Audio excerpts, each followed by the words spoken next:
How to convert HEIC to JPG on OneDrive.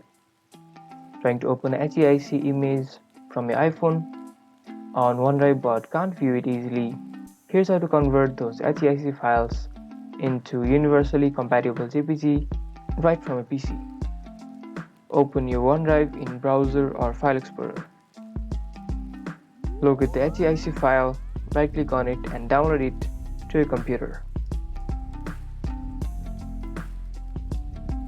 Right-click on the downloaded HEIC file and choose Open with Photos right here.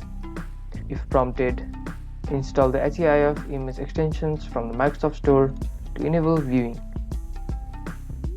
Once the image is open in the Photos app, click on the three dots in the top corner and select Save As.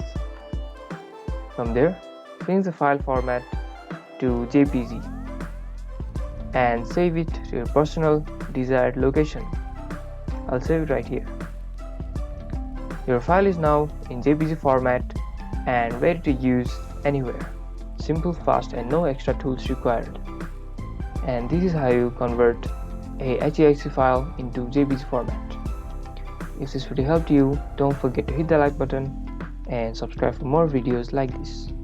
Thank you guys for watching.